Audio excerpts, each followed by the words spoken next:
Найбольш актыўныя былі звольненыя яшчэ ў 20-м, а праз год КДБ зладзіў масавую аблаву ў акадэміі. Тады былі затрыманыя 44 супрацоўнікі, у тым ліку член-карэспандэнт Олег Давыденко. У выніку рэпрэсій ліквідоўваліся цэлыя аддзелы. Найбольш яскравым прыкладам стала звальненне гісторыка Алексея Шаланды. Пасля ягонага сыходу ў акадэміі навук быў ліквідаваны аддзел генеалогіі, геральдыкі і нумізматыкі, на чале якога стаяў навуковец. Атмосфера абсолютной безнадежности, насколько я могу понимать.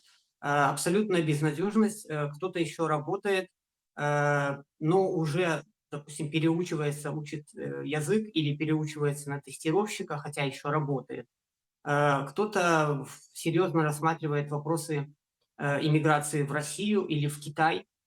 То есть Китай сейчас очень активно включился в охоту за талантами, и белорусским исследователям предложения приходят, скажем так, с заметной периодичностью. Беларусь страчвае свой навуковы патэнцыял у сэнсе людзей, прафесіяналаў. Зноў-такі, яшчэ да 20-го года у нас была тэндэнцыя па скарачэнню навуковых кадраў.